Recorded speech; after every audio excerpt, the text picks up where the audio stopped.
Today, the center of the multi-billion-dollar movie industry is Hollywood. But America's film business was started some 3,000 miles away by a group of nobodies. Follow me. All trying to become the king of Hollywood. Future moguls like the Warner Brothers. Warner Pictures. What do you say? Carl Laemmle. That's what we do. We make universal entertainment for everyone. William Fox. I only give my audience the best. That's why they keep coming back. Mary Pickford. We should create our own studio. Louis B. Mayer. MGM has a nice ring to it. And Adolf Zucker. So who is now the president of Paramount? To us. Over the course of 3 decades, they built empires. Fox Theaters, Fox Film Exchanges, now the Fox Film Corporation. We're gonna make 52 features a year. And battled each other for supremacy. You stole my producer. If they come here, it's because they don't like it over at Warner's. He's trying to destroy you. This is it? In the process, they created a kingdom of their own. There doesn't seem to be much around. Welcome to Hollywood. But as their power grew, the business became harder to control. These stars get paid too much. They think they could do anything.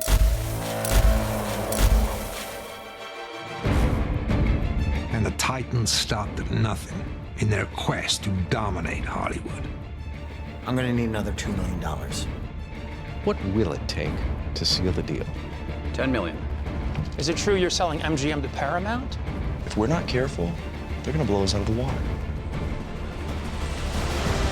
Through it all, these Titans created something amazing. She's terrific. The camera loves her. A dream factory, That was the best picture I've ever seen. an art form, We should turn it into a feature. Who's going to write it? I will. and America would never be the same.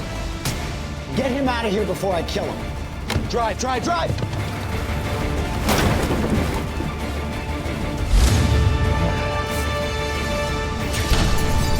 And the winner is...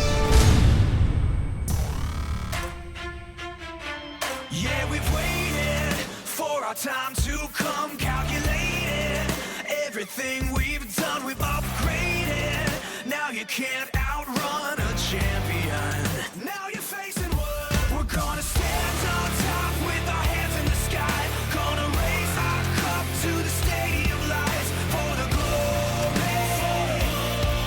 For the glory.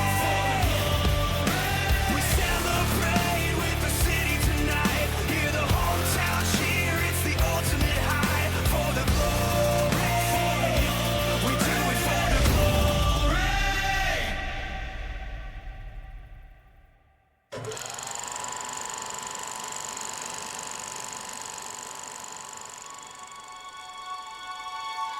Imagine a world where your wildest dreams come true. It doesn't matter who you are or where you come from. You could become as rich as kings and queens. You could be adored, even worshipped. Welcome to Hollywood. I helped create this world and nobody even knows my name. It's Zucker. Adolf Zucker. I created Hollywood, the stars, and one of the first major studios, Paramount. So, how did it all start? With a war. That's how it started.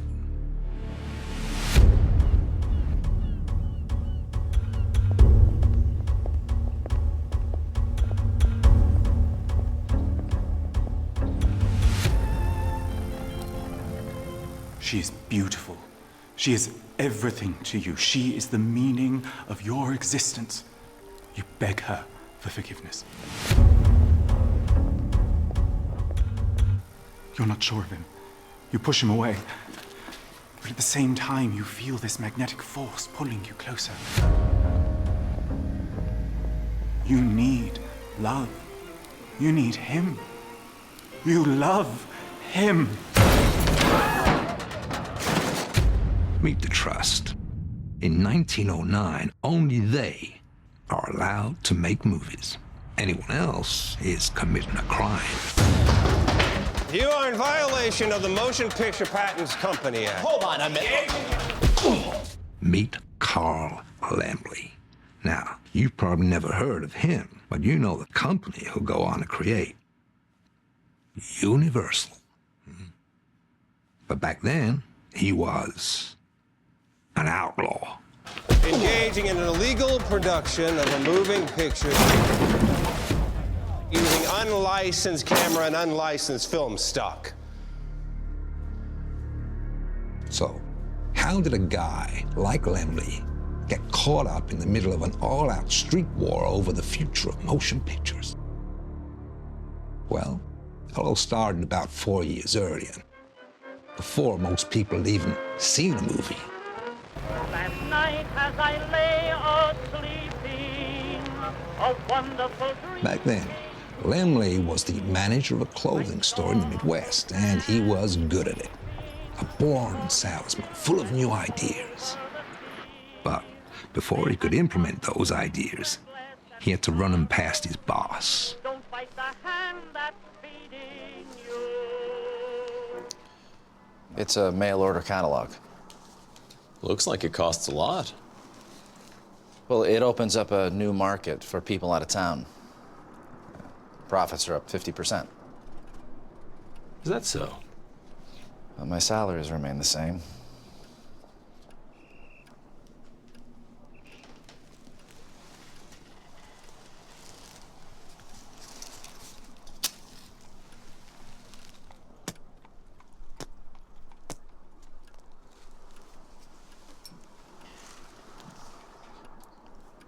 If I give you a raise when it's good, I can't take it back when it's bad. I mean, that wouldn't be right, would it? So put me on a commission. Get a bonus this year and incentive for next year. Try to see things my way. The American way. It was me. Laemmle had heard this story his whole life. It was the "I'm the boss, you're the employee" speech. Another. Now, when you came to me looking for a job, you were a nobody from Nowheresburg, but I thought, oh, maybe there's something behind those little German eyes, and maybe, given time, you might be able to manage the store, even make it profitable. Now, one thing you need to know about Laemmle is he had a problem with authority. But you don't become the owner of 6 stores by not taking risks. But now it seems you're questioning that decision to employ you.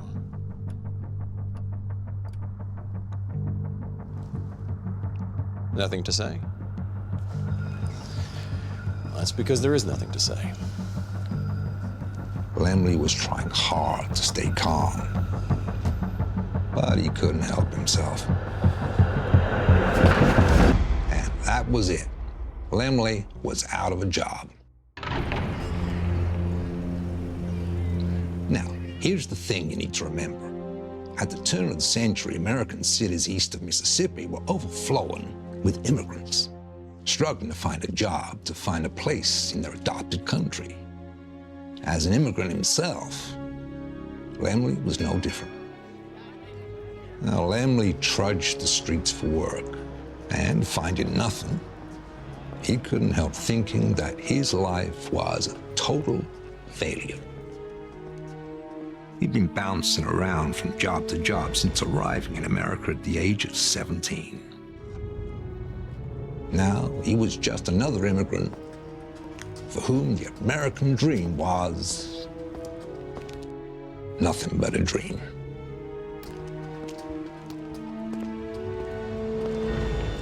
And then, something happened.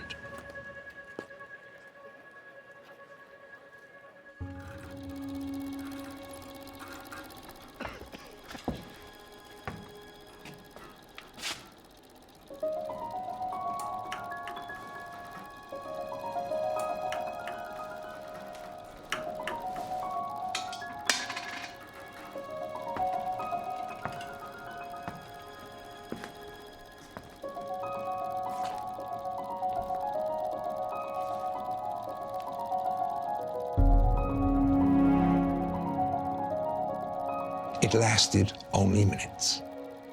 It may seem basic now, but then it was like nothing else. Pictures that moved and came to life. It was like magic.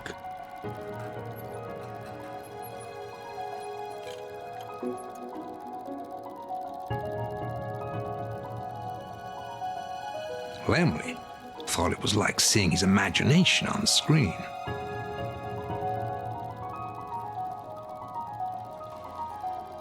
Most of the audience were immigrants, but it didn't matter. There was no language. Moving pictures could be enjoyed by anyone from anywhere.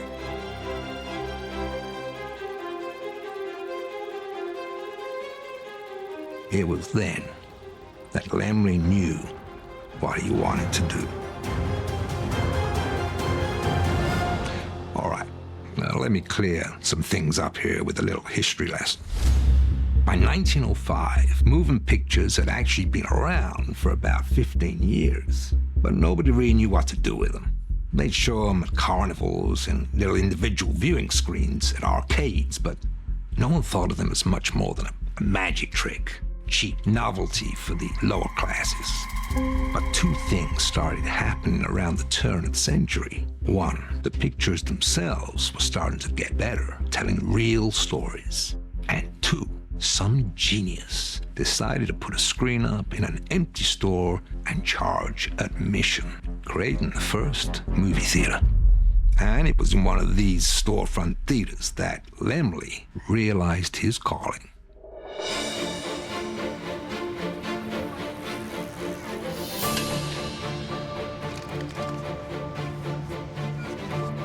Laemmle sunk his savings into converting an old store into a moving picture theater.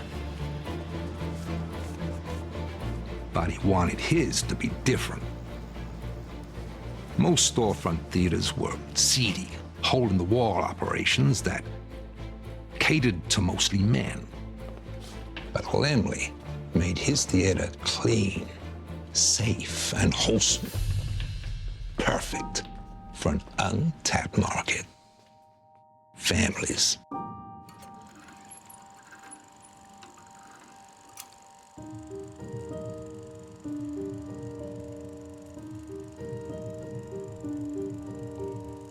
Most kids had never seen past the end of their street. They'd never seen a forest or an ocean.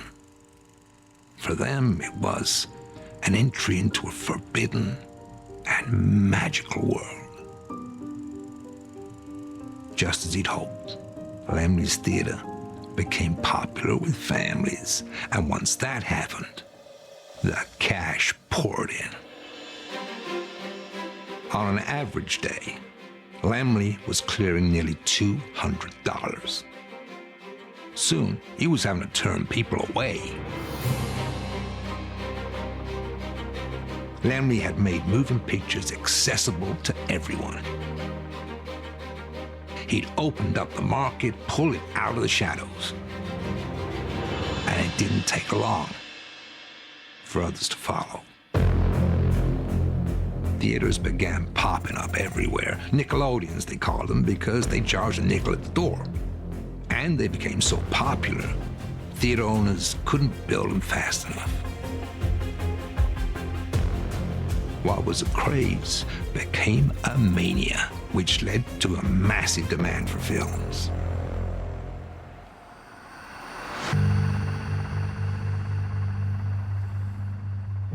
Now, films were made by only a few companies like Pathé, Vitagraph, Biograph, and Edison.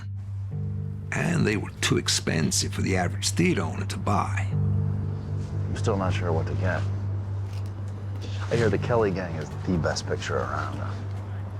So theater owners would go to an exchange where you could rent one out, and then after showing it for a week or so, you could bring it back and exchange it for another. Problem now was there weren't enough films to go around.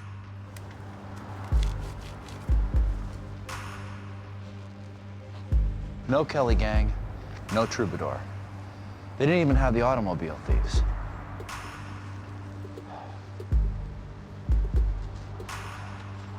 If Laemmle didn't show a new film, his customers would go elsewhere.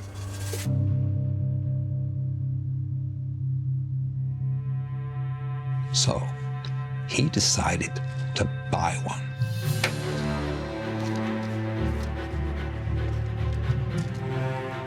Now, it cost him a small fortune, but what could he do? He needed his customers to keep coming back. This is The Pearl Fisher from Pathé, the best film out at the moment. Laemmle spent around $500 buying this film, and people saw it once or maybe twice, but then they wanted to see something else. So now he was left with a film that nobody wanted to see. So what did he do? Here you are. Thank you. Thank you. Yes. He rented it out to other theater owners. And then he bought another film. Yes, very good. Showed it for a week, then rented it out. And he made so much money doing this that he thought, why don't I open up an exchange? That's $25. Thank you. So, hello. He opened an exchange in Chicago and bought a stack of films from the companies that made them, then rented them out. Only it wasn't like other exchanges. You went to Laemmle's and you got service with a smile. How are you? He always kept a good stock. And I have changed. And he knew his business. Oh, I have that film you were looking for. A moment. Now, I've watched this 3 times. It makes me laugh every time. Your audience will love it. He did so well, he opened another branch. In 2 years, he had exchanges in 8 other cities and headquarters in New York. He became known as the film rental king.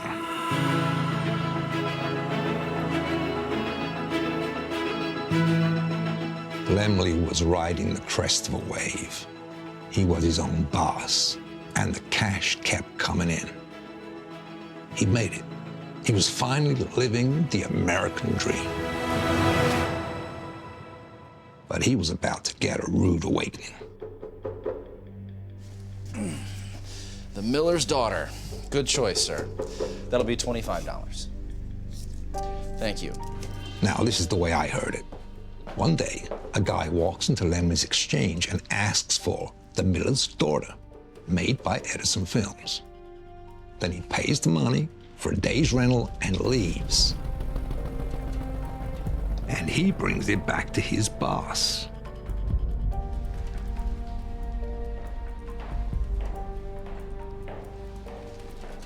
The owner of Edison Films.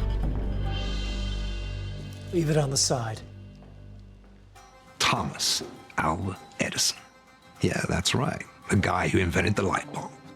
But he wasn't this cuddly, addled inventor you thought he was. No. He was a ruthless son of a bitch. When he wasn't inventing things, he was fighting people who said they'd invented them first. First it was who invented the light bulb. Then it was electrical currents. Then it was moving pictures. Don't get me wrong, Edison did invent a moving picture camera and an early projector. It just so happened that a few other people invented them at the same time. They had companies in America, France, and Britain. Edison assumed they copied his ideas, so he sued them. It was a court case that went on for years. But while Edison had been spending a fortune in court fighting over patents, he saw that theaters and exchanges were making a killing using his invention. And Edison realized he was fighting the wrong enemy.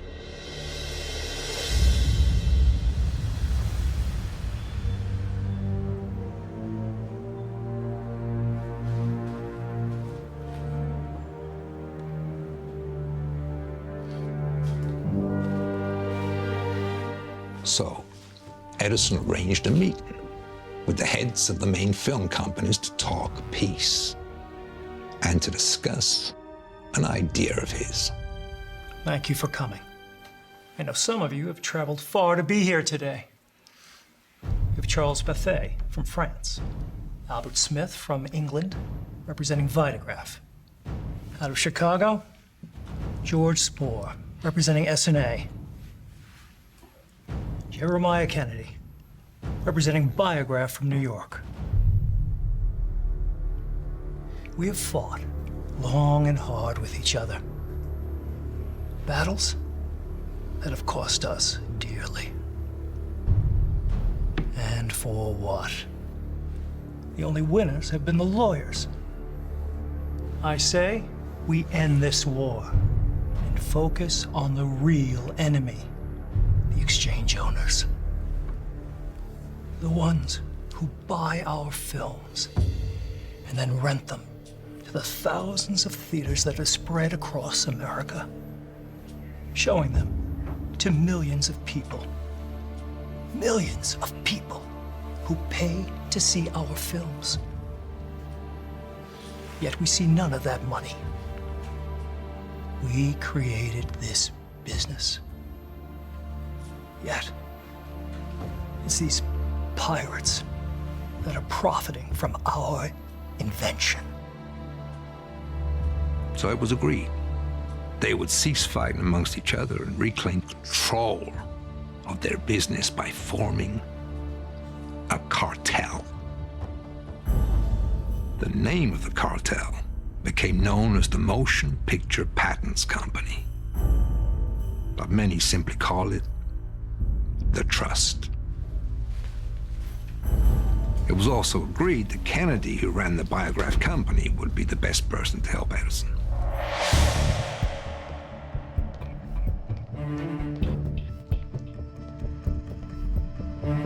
The Trust had new rules for the moving picture business. Every theater must pay a license fee to use their projectors and pay a royalty to show their moving pictures. And if they didn't have that kind of money,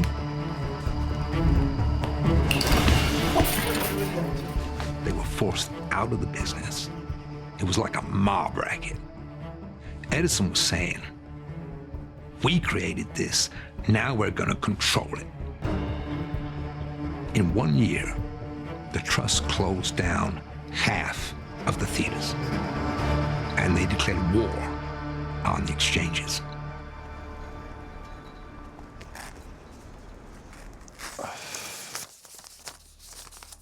This is 300. Sorry, we're closed. What's this?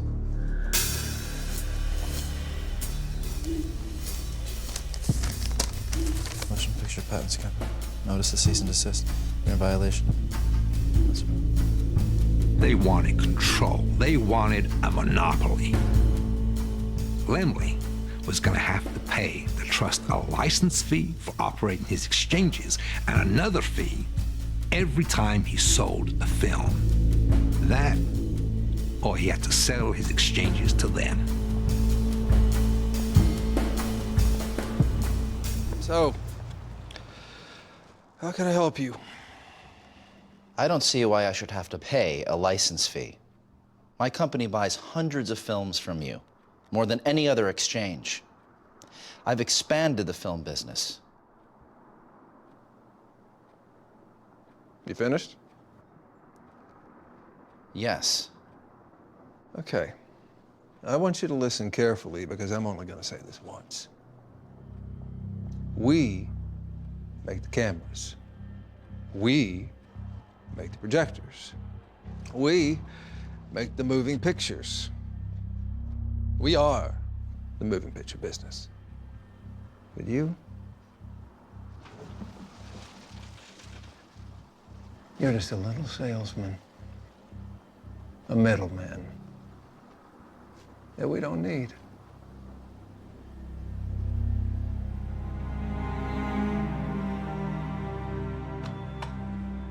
Laemmle was crushed.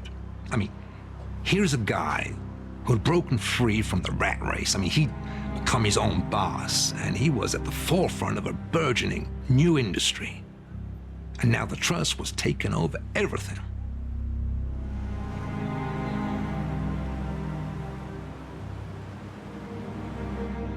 Laemmle refused to pay their license fees, so they cut off his supply of films. With no films, Laemmle had no business. So what did he do? Well, something that was absolutely unthinkable at the time.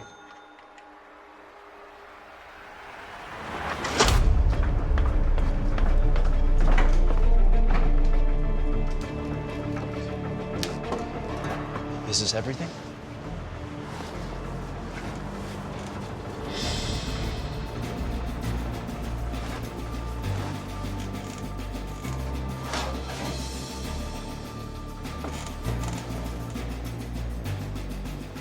After getting his hands on a camera and some film stock, Follow me.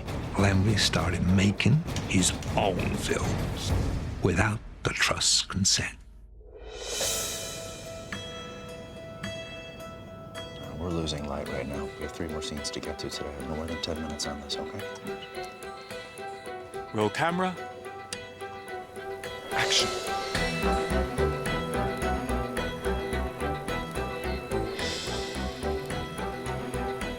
While Laemmle was making his films in secret, he was advertising them in the open, in newspapers.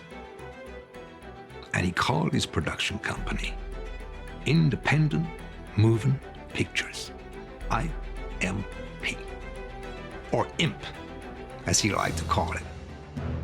He even had a logo of an imp, a little devil with a fork that he wanted to stick up Edison's ass. Laemmle had created an underworld where moving pictures were made in secret.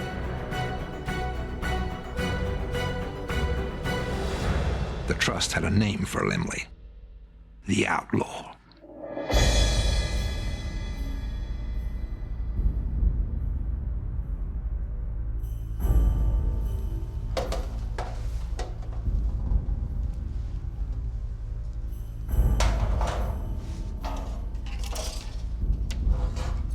Where does he get the film stock from? Black market. Piracy is a cancer. You have to cut it out before it spreads.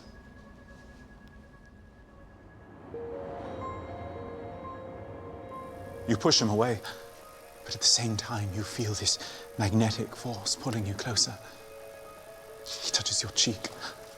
You feel it tingling down your spine. You need love. You need him. You love him. You are in violation of the Motion Picture Patents Company Act. Whoa, hold on. Engaging in an illegal production of a moving picture using unlicensed camera and unlicensed film stock.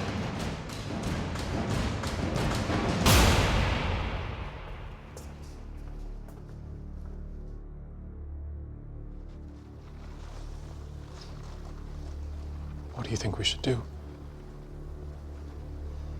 I don't know. Maybe we should quit.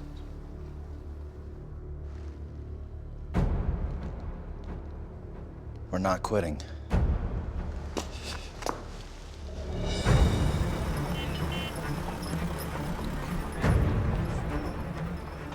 Laemmle's next step was to hide from the trust. He found secret locations, places that the trust would never find.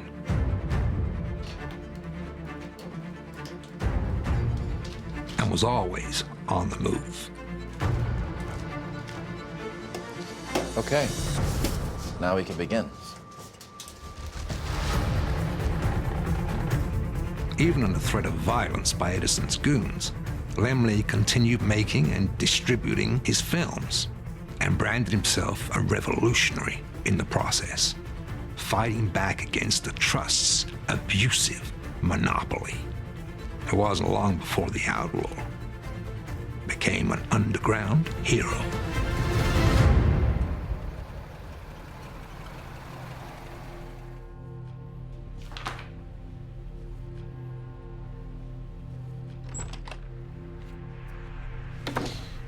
Are you Carl Laemmle? Who's asking? I'm Harry Warner. These are my brothers, Sam and Jack. Yep, that's right. The Warner Brothers. We've just come up from Youngstown, Ohio. We saw your advertisement in the paper for your independent moving pictures. There was Harry, the eldest, the serious one. Jack, the cocky one. And there was Sam Warner, the creative one. Family was everything to the Warners. Stay together was their father's motto when he brought the family over from Poland. His sons had an entrepreneurial streak from the word go. At first it was fixing bicycles, a big craze at the turn of the century. Then Sam had the idea to get into another craze, moving pictures. We had a couple theaters and an exchange, and then we were shut down by the trust. I'm sorry to hear that. How can I help you? Well, We want to make moving pictures. Now, Laemmle had never considered bringing more people on, but something about the idea intrigued him. Have a seat.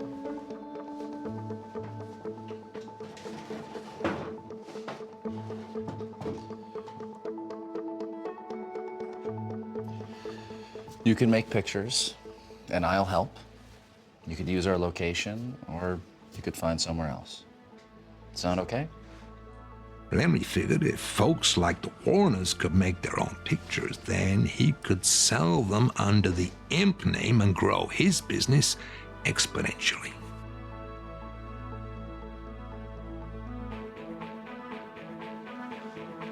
Roll camera.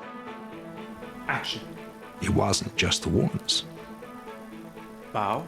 Others that had been shut down by the trust joined Laemmle's rebellion and began making movies in secret. And that's when Laemmle started to think even bigger. We should sell ourselves under one company, which needs a name. A name that theaters can trust. A name that stands for quality. The best pictures around. So, any ideas? The Outlaws? Well, it's something less criminal. We're selling ourselves to the public. The Independents. The Alliance? Brotherhood or Trail? the Fraternity. Yeah. Enterprise? The Enterprise. Universal. That's what we do. We make universal entertainment for everyone. Yeah, I know. It's hard to believe, but that's how he got the name. Universal. You see, Laemmle was starting to think his business was doing well enough. He could do away with all this outlaw stuff and go legit. He could compete with the trust on their level. Sure, he was still breaking the rules, but at least now he could have a more respectable name. Operator, hello. I know. Laemmle was doing a nice little business selling his films to small theaters that would pack around 50 people at a dime a go. But then he heard of some guy with 2 big theaters in Brooklyn who was charging $2 a ticket, packing in 500 every night. To sell to a big theater like that would be like selling to 200 small ones. Laemmle had to find out who this theater owner was.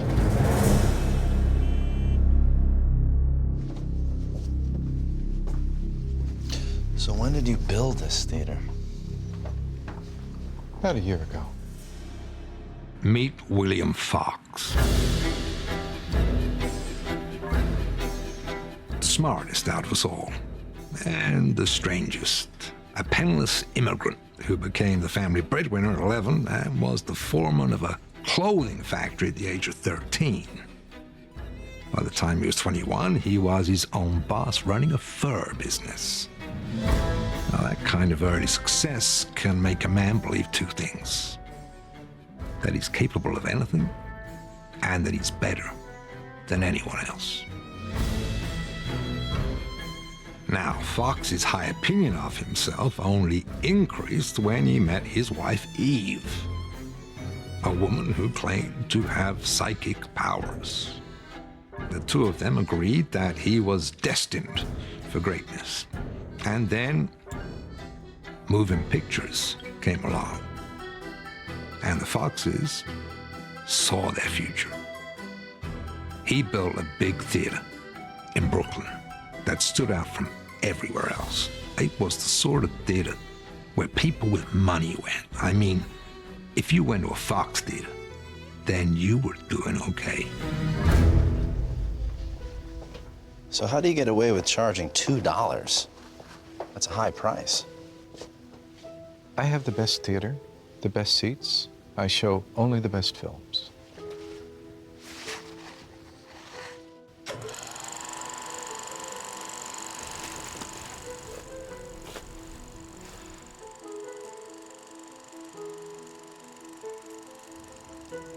So would you play a Universal film? The audience doesn't care if it's a Edison, Biograph, Pathé, or Universal movie. All they care about is what's on screen. I only give my audience the best. That's why they keep coming back.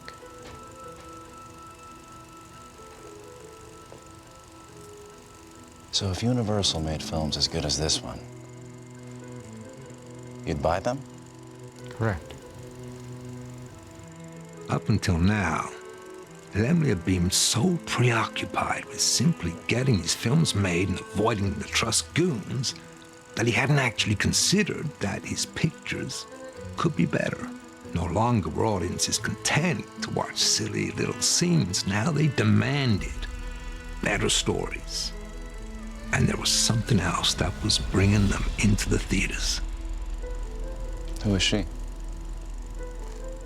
She's the audience favorite. They call her the Biograph Girl. See, here's the thing. For the first time, audiences weren't just coming to see the films. They were coming to see the actors in the films. Now, this was such a new concept that no one even bothered to list the actors' names in the credits. So audiences came up with nicknames, like the Biograph Girl. So that was that. All Laemmle had to do was get that actress.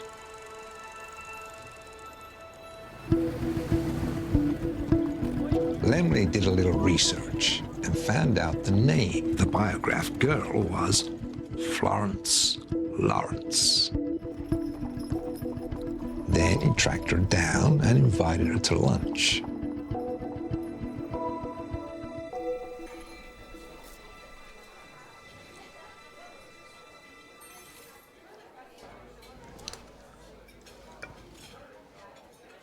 How much do you earn, Florence? Same as every actor, $25. Would you come work for me if I offered you double that? $50? $50. It's tempting. I don't know. I mean, you could get closed down by the trust. What'll I do then? Well, the trust is a dinosaur destined to die out.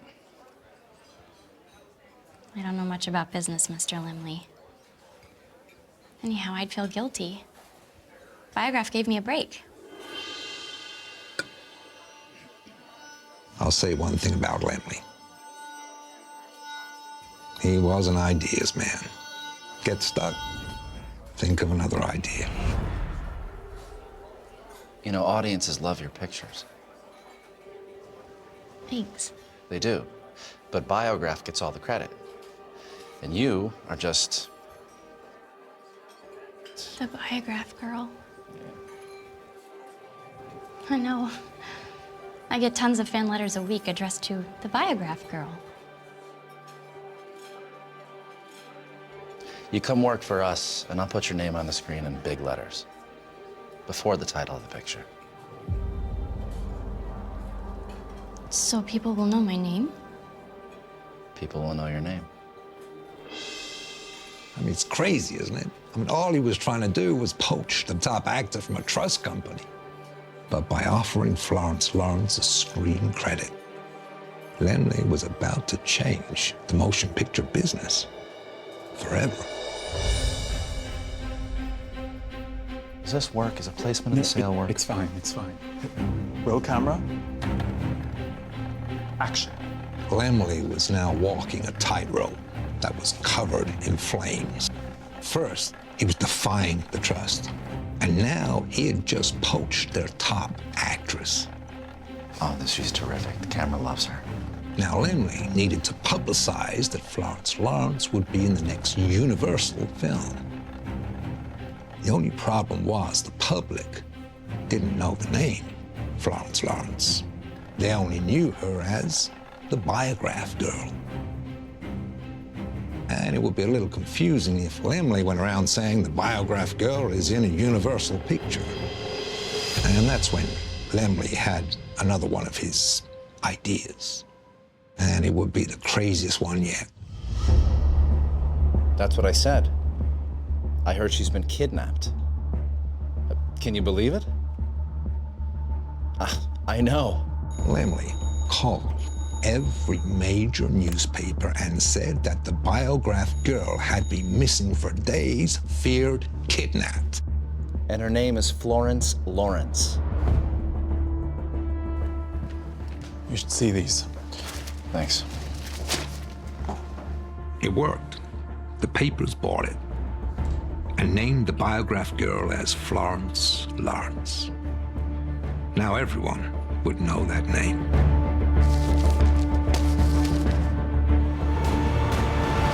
And then things got a little bit out of hand. Some of the papers started printing their own version of events. No. You've got it all wrong. Florence Lawrence has been kidnapped. She's not dead. Well, how do you know that?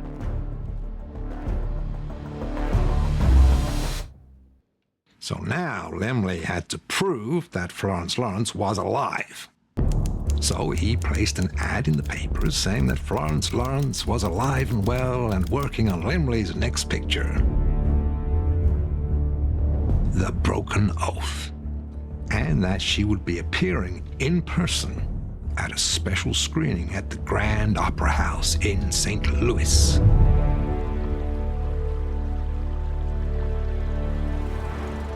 Why St. Louis? Because he thought the trust wouldn't bother him there. But this time it wasn't the trust they needed to worry about. Do you think there'll be many people there? Just a few bystanders.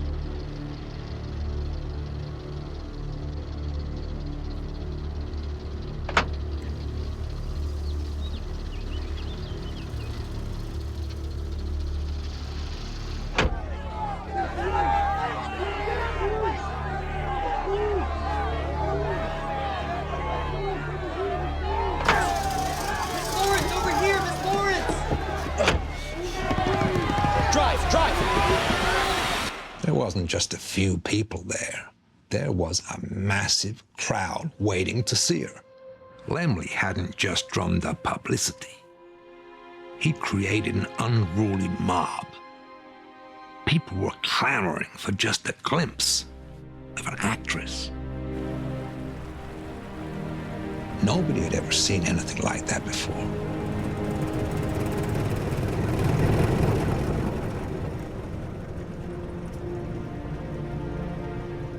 How are you feeling? Better? Just a little shaken. Good. We're going to do it again. What? We're doing it again. In New York. Operator, put me through to the New York Journal. I can't. It's too dangerous. I nearly got killed. There'll be security this time. It'll be perfectly safe. Hello. And you know what? It's gonna be like an opening night for a Broadway show. I'm gonna give you money for clothes. I want you to look like a princess. What do they do when the British royal family visits? They have a red carpet. Right. We're gonna have red carpet.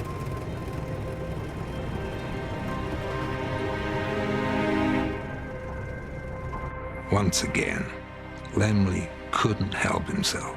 He decided to do this special event in New York, right under the noses of the Trust.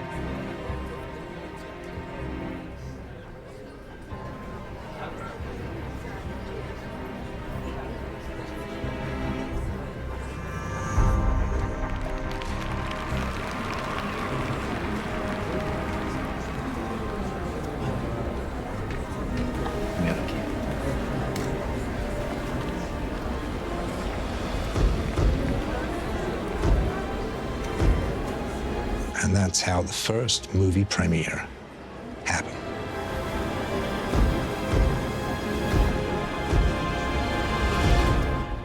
Laemmle wasn't thinking about how he created the first star or the first premiere.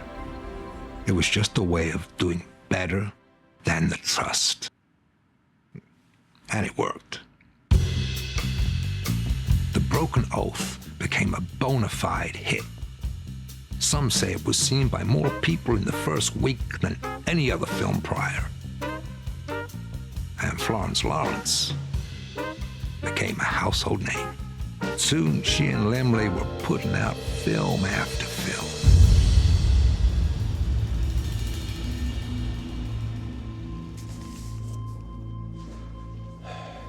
You give actors a screen credit, that may stop them leaving. Actors are cattle. Audiences have their favorites. How many children do you have? 4. Which is your favorite? Some things are better left unsaid. If a child finds out that they're the favorite, they want more than the others. The same with actors. The problem is outlaws, not actors.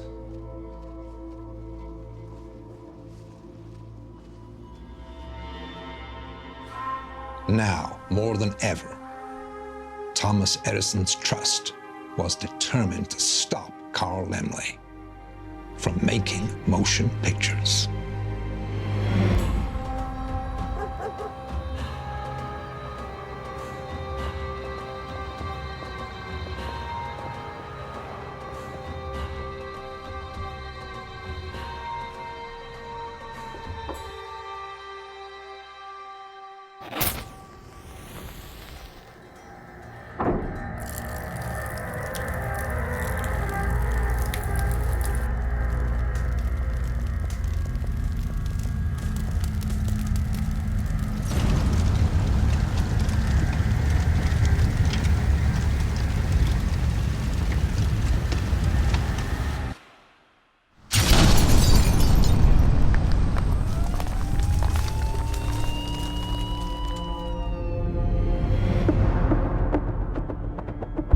With Edison making it virtually impossible for Laemmle to make movies, the outlaws would have to escape America. We're going to Cuba. And find new ways of making pictures. When can I expect them? The first is on its way to you. Leading to new ideas. So you want to make pictures? Features. Films that have complete stories with developed characters. New faces. Mr. Laemmle, Yes? Mary Pickford. And new places. There doesn't seem to be much around. Welcome to Hollywood. And their battle with the Trust would reach a boiling point. So if I made features without a license, Make them here, then I'll break you.